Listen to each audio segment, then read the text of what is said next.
Welcome back to the Lost Cause Ranch. Today is an exciting day. You can never beat when you get new tools. That tool's not in here, but we got it. And it's even better when that tool is going to get used to get these axles set up. Those are our 1-ton axles that are going on a Range Rover camper. So today's project is making that tool mobile and getting our shop a little bit more organized. The only thing that might rival new tool day is Land Rover parts delivery. What do you think, chat? Is Land Rover parts delivery day. Any day that you get a delivery from Lucky 8 is a good day. And surprisingly, this guy is actually needed, well, probably more wanted than needed, but we'll say needed for a little bit more shop organization. This right here is our new Everest Cyclone 262 MIG welder. You may remember we already had a couple MIG welders, but being our shop isn't the biggest shop ever, I wanted to take those 2 Hobart welders that we had and knock it down to 1. Nothing wrong with them other than the fact that we had 2 of them, which leads us to today's first project, and that is a new welding cart to free up some space. You may also remember my TIG welder, the thermal arc right here, was housed right on the welding table itself, which is kind of inconvenient for welding on the welding table. It's a table for welding, not a table for welders. All right, so I'm gonna get real high tech here with my loose leaf, wide ruled notebook here and sketch you out my plan for our new welding cart. We're gonna start with a rectangle, and above that rectangle is gonna be another rectangle, only slightly smaller. And being steel tube can't levitate, on the backside here, we're going to have some more steel tube holding top rectangle up. And so this rectangle is mobile. We are going to put a set of wheels on the backside, set of casters on the front side, and this guy will roll. The bottom tray will house our MIG welder, top tray, our TIG welder. On the backside here, we will do a couple cylinders. So obviously that was made perfectly to scale, but that gives you an idea what we're gonna make out of a bunch of these. Which also means we get to use our new toy, which I'm kind of excited about. There was nothing wrong with our welders, but we did purchase them 13 years ago. And a lot of things have changed in 13 years because as you can see, we now have technology in our welder. So our new MIG here is obviously bigger in size and power than our TIG. So this is going to sit at the base of the cart. So we need a couple measurements. This guy is 25.5 inches deep, 11 inches wide. Then also at our base is going to be 2 of these large tanks. We'll have one 100% argon and one 75-25. We also have a 90-10 if we want to get into some thick stuff. But those guys are 9 inches in diameter. So that means we need a little over 20 inches wide, 25.5 inches deep. So let's start by cutting some stuff up. And we're going to set our little saw at 45 degrees. And that is because we are going to miter all of our corners to give it a nice finished look.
All right, so we have our lower rectangle, that one, our upper rectangle, that one, all cut out, edges cleaned. We just have 2 more pieces to cut before we can start assembling, welding some things together. Those pieces are just going straight up though, so we can go back to 90.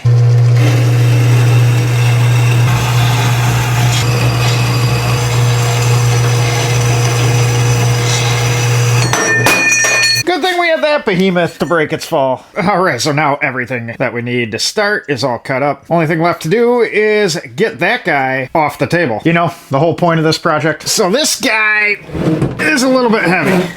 Really not terrible for a 275 amp machine though. Normally, those are on their own wheels about this tall, but we're gonna set it right over here. We also have to hook everything up. The guy ain't gonna be much good without that. Make sure we put this guy in the right one. Wipe the dirt off it, it's brand new, can't have that. Clamp her on. There we go. And I think we're gonna need some gas too. And pick a tank, any tank. We'll go with this one. Probably need some power too. All right, let's see what happens.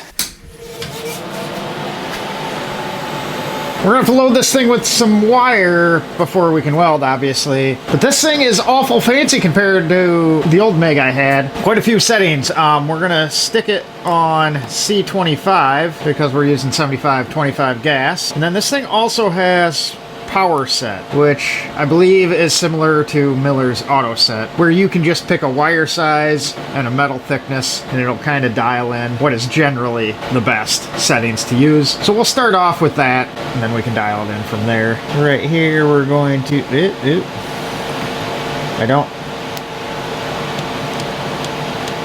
So this is 1/8 inch. We got our wire size on. They're calling for 20 volts and 295 inches per minute. Sounds close. I usually like to run a tad hotter than that, but we'll see. Oh, and this is a do as I say, not as I do moment. You should never have your gas tanks not secured to something, but this will be super temporary until we get a cart built. So we got a fresh roll of 035 wire. And this right here is a small reason as to why I picked this welder. You'll see here in a little bit why this matters. We got our drive rollers, which ironically is another small reason as to why I grabbed this one. You can see it has 4, 2 top, 2 bottom, instead of the typical 2. I don't exactly know if that's 100% better. Typically more is better. All right, we are loaded up with some wire, so we're going to make sure this thing actually works. Sounds like it works. It's run a bead quick. Well, we have the incorrect thickness metal for a little power set, but I think it welds. We're obviously gonna have to play with it a little bit. I think it's close enough that we can start tacking everything together. Then before I do the final welding, I'll practice on something that isn't gonna be a finished piece. So we're gonna start with our top tray. Check that one more time, but I think we're good now. 23, 23. All right, now we can tack it all. We have one piece tacked together. Set that guy aside. Tack this guy. See where we sit. Now theoretically, if this one is square and this one is square and all my cuts are even, and we slide this top one in to place, this should be square, that should be square. Then we should also be square from corner to corner. 34 5/8 and 34 5/8. Every once in a while we do something right. Better tack it real quick before I mess it up. All right, we'll check it one more time. 34 5/8, 34 5/8. So we have our 2 little rectangle shelves tacked together now. This one is going to hold the MIG and our 2 tanks. That's our bottom. The little guy is going to hold the TIG. Something underneath. It's going to make this a little more useful. And that'll be our top, which will be elevated above the MIG via these rectangular tubes right here. Only problem is, those are going to go somewhere like that. And as you can see, we can't attach them to thin air. So, some more cutting.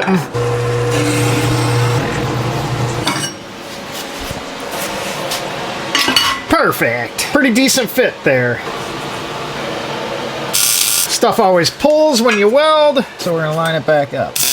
And now we have a spot for our uprights. Now we just got to figure out where we want to set this guy in relation to forward and back. Side to side distance matches up with the bottom, so that's easy to set. But this is going to be the back side of the cart, which would be up against the wall. I'm thinking I want to slide it far enough up because I'm thinking the back side might be a good place to store the foot pedal. I haven't quite exactly landed on the cable management part just yet. I think we need to see how it all comes together before we can figure out where all that needs to go. kind of playing it by ear. So if we take our pedal width without it depressed, we're at 3 3/4, I think 4 inches from the back here. And that leaves us just shy of 3 inches up front. I think I'm happy with that. So for the uprights, I'm going to line them up with the inside edge of the corner, and then I went with 1 inch wide tube, so it'll sit right on the radius of the 1 1/4. As you can see, we are just a tad out of square. The top needs to tilt in a little bit. So if we're not using a fixture or anything, what we do there is we throw a tack on this side,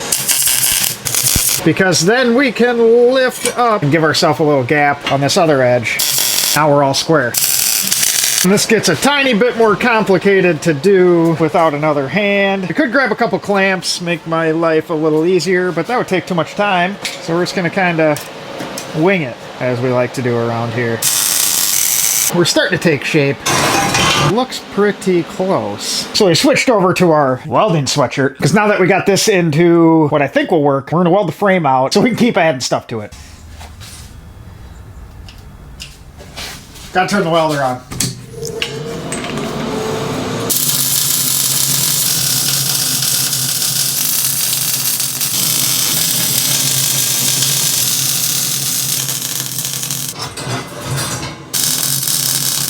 There's always going to be a bit of a learning curve with a new machine. The first couple welds are going pretty decent.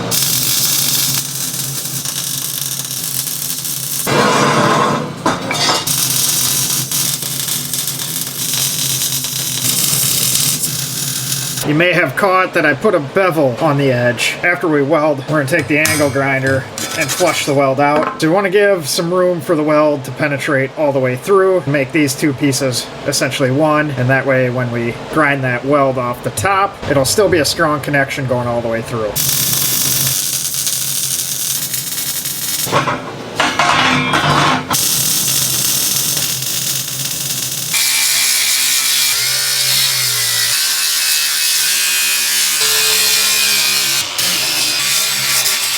Now we can't do a project like this without forgetting at least one weld. So we have all of them flushed out. I started with a 36 grit sanding disc. We're gonna move to a 60 grit and get them a little cleaner looking. Come on. Sure did make a bit of a mess cleaning this guy up.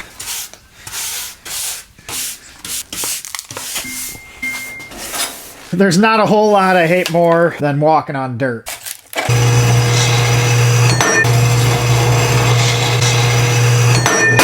I should probably build something to catch these instead of the vise. All right, so those pieces we just cut are gonna go something like that, and there, and these will be on the back side. This is what the MIG's gonna sit on. Backside, tanks.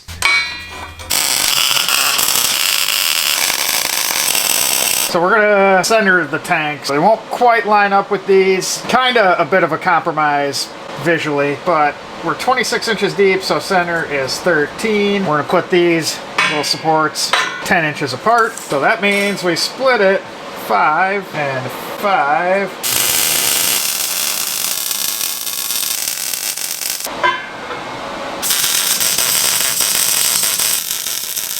I'll show you what this guy does a little bit later. But we're now to the point of the project that we need to make a trip to a store, because every good project needs at least one of those. We obviously had to stop at what you guys know as my favorite store to pick up some paint for the cart, but that wasn't the main store we had to stop at. I just have to stop at Menards all the time. The main place we had to go to was Harbor Freight. So with a small shop, everything needs to be mobile. And for our cart to be mobile, need some wheels. So what we got is a nice solid rubber 8-inch wheel for the back. And some dented swivel casters for the front. Obviously my hands don't work correctly. But no, these guys are gonna make it so we can spin this thing around in the shop. And these are gonna make it so we can roll whatever we want over. So the wheels that are gonna mount on the rear have a little 5/8 bore hub. We could have went ahead and just bought like a bolt, welded it onto the side, but instead we're gonna use this. This is a 3/4 inch rod, and the reason we're gonna use this because it gives me an excuse to use one of my favorite tools in the shop that I don't get to use enough. What we need to do here is turn this outer section that's going to slide through the hub and the wheel's going to rest on down to 5/8 inch in diameter. It's a 3/4 inch bar. We need 2 3/4 of an inch sticking out. That is our Sharpie line right there.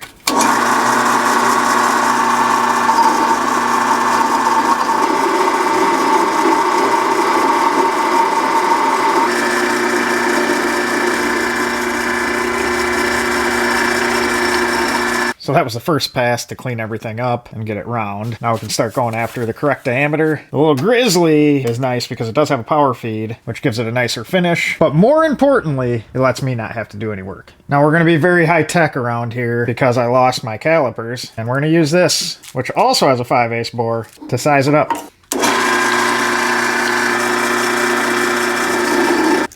Close. A little more. Perfect. So now we got it down to the exact size we need. That'll be our reference point. We just need to run it down the rest of the way.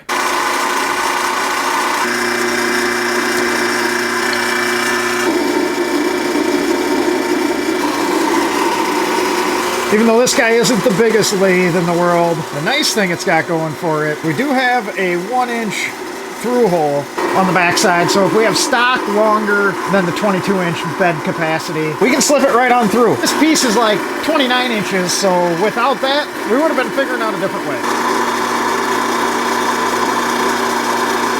We're gonna put a nice little chamfer on this guy, just to clean up that edge. We're also gonna run a little emery cloth over it. We got one side all finished up.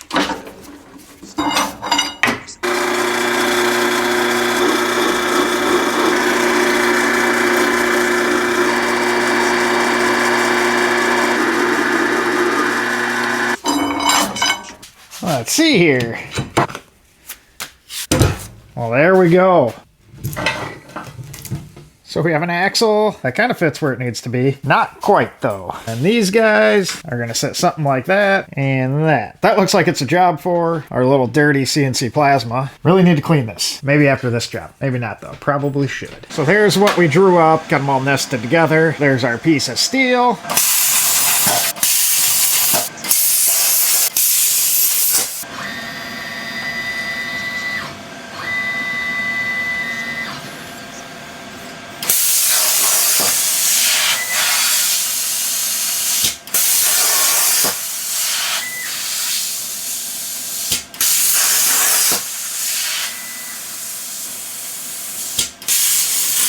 Alright, so that's my fault. You saw it was having a little bit of trouble piercing those holes. Couldn't quite figure out what was going on. But this piece right here is 1/4-inch mild steel. I had the program set at 16 gauge mild steel, which isn't even close to the same settings. Would explain why it wasn't working. So take 2.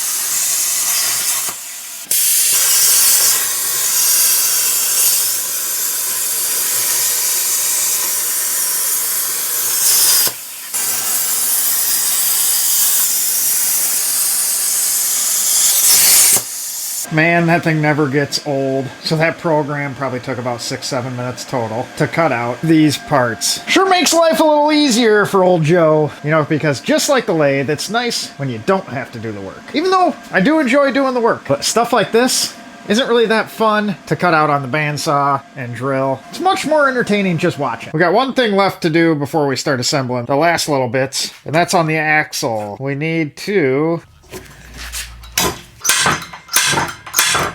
get a hole punched through the axle for a cotter key so we can keep the wheel on. Doesn't do a whole lot of good otherwise.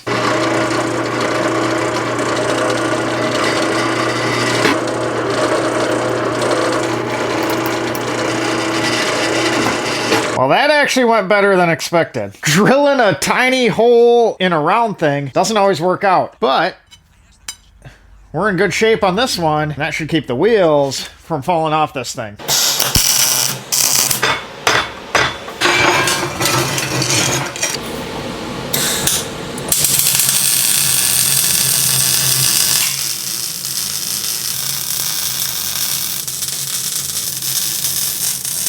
Now we just need to get our casters on up front. So that should be everything sitting in place for our wheels. These guys will just go like that. Hopefully it's stable.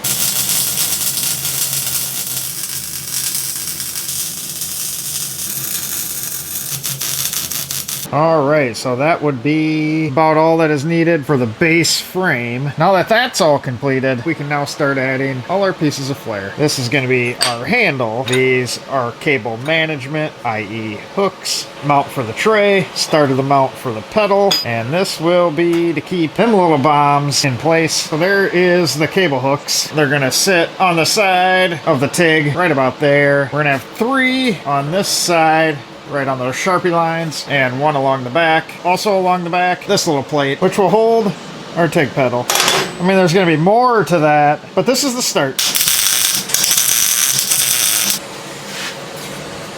Ooh, well, that was a good tack. So we got this bent 1/4-inch rod. That's going to be the center mount for our strap for the tanks. Then we're also going to have 1 on the side here, along with 1 on the other side.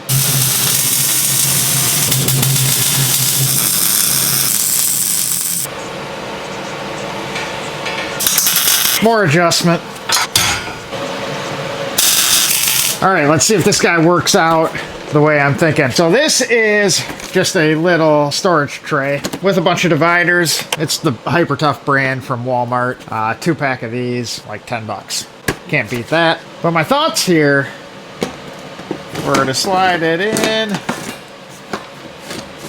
and it fits. But that's just going to be a little storage tray, and we'll be able to keep our broken TIG torch parts in there. But no, we'll keep all the supplies, including tungsten and nozzles and tips for the MIG, right handy, attached to both the welders. All right, this is the final piece, and we need the ground. I didn't forget it this time. Yep. Straighten this guy out. Said it was much better. It's gonna have to be better than much better. I'd say that's good, but I'd be lying. All right, we just need to test fit the pedal. I think that's good. Maybe a little bit up.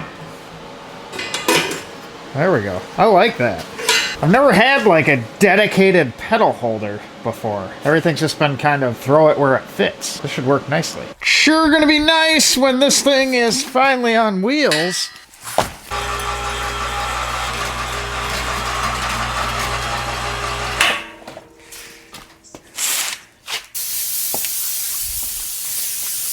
All our pieces of flare are on there now, and we're just going to throw a little color on it. A smart guy probably would have test fit everything, but I've never claimed to be that smart guy. So, some primer it is. Our little paint booth via the gantry crane is kind of nice to use. A lot less bending over. Went ahead and threw on some gloss dark machine gray. That's the same color that we've been using throughout the shop for all of our things. So why not have this match? Now we just need to assemble it and see if the idea in my head comes to fruition and it actually works. Hanging this guy from the gantry crane is not only nice to paint it, it's gonna be nice to assemble it as well. Unwrap our protection here. Look at how nice that still looks. Slip these guys on. Gravity's not really helping this one, a little bit harder. Hands still aren't working right. Lost my nut, too.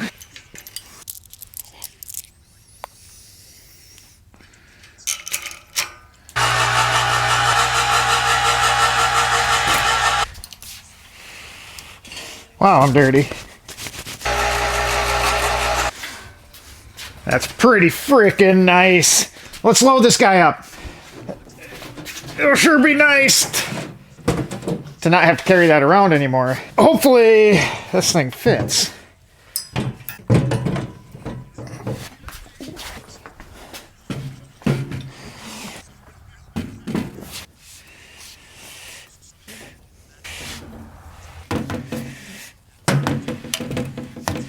So there is our finished little cart. After playing with it, I kind of switched up how I want the cables to go. We're gonna wrap the MIG gun right around the handle. MIG ground, TIG torch obviously, TIG ground. And then we'll use this rear one for both the power cables. TIG pedals tucked away nicely back there, but I'm pretty happy with that. I did kind of make one mistake. We'll call it an oversight. I actually thought about it while doing it, but I didn't think it'd be a big deal. And really, it's not the end of the world, but if I were to do this again, I'd probably build the cable holders up higher, just to make it easier to get to our little tray. It's easy if you just take a couple of them off. Then you can pull that guy out. But it sure will be nice. But that's really not the end of the world.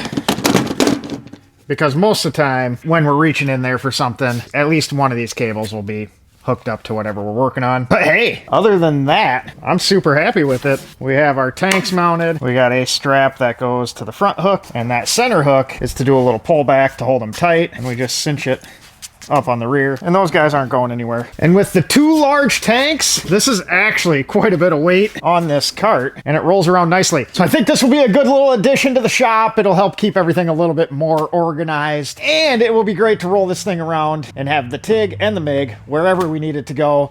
Before, it was kind of a cluster whenever we had to use the TIG, because it was just sitting loose. We had to unhook everything, carry all our bundle of cables, set it where we needed it, roll a big old tank to where we needed it to be. When it's that difficult to do something, you're just not have to use it as much as you should. Now we can wheel it out whenever, and I think the design should work out nicely. Nice and compact, everything's there. The tray is there. We're gonna have to see if we modify that. Don't have to dig in there too often, so maybe I'll just be able to live with it. Just wish I would have thought of that ahead of time. You know, back to that, probably should have fit everything before I painted it.